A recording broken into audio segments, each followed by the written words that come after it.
Comment évaluer les connaissances de ses apprenants quand on fait des formations à distance?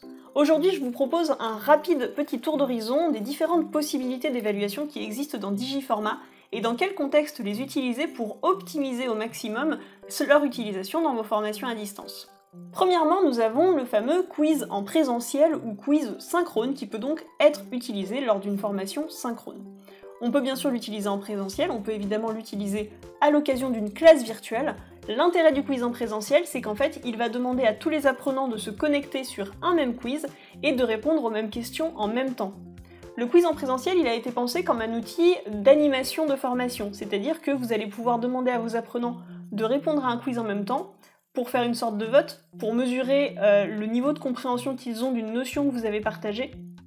Bref, le quiz en présentiel est à utiliser principalement pour animer une formation et donc pour lancer des débats, pour créer des groupes, pour lancer un cas pratique. C'est un outil idéal à utiliser pendant vos classes virtuelles.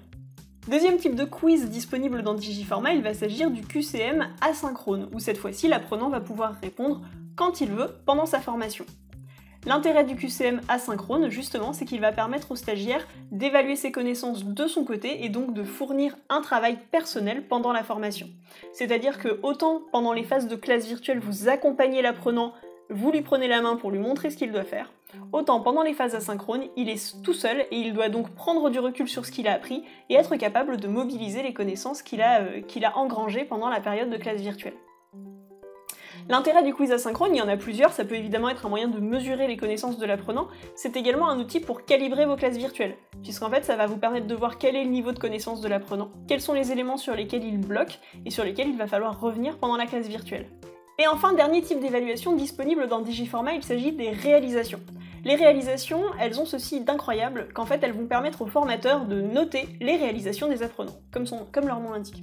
C'est-à-dire que du côté du stagiaire, il va devoir charger un document dans son extranet Digiformat.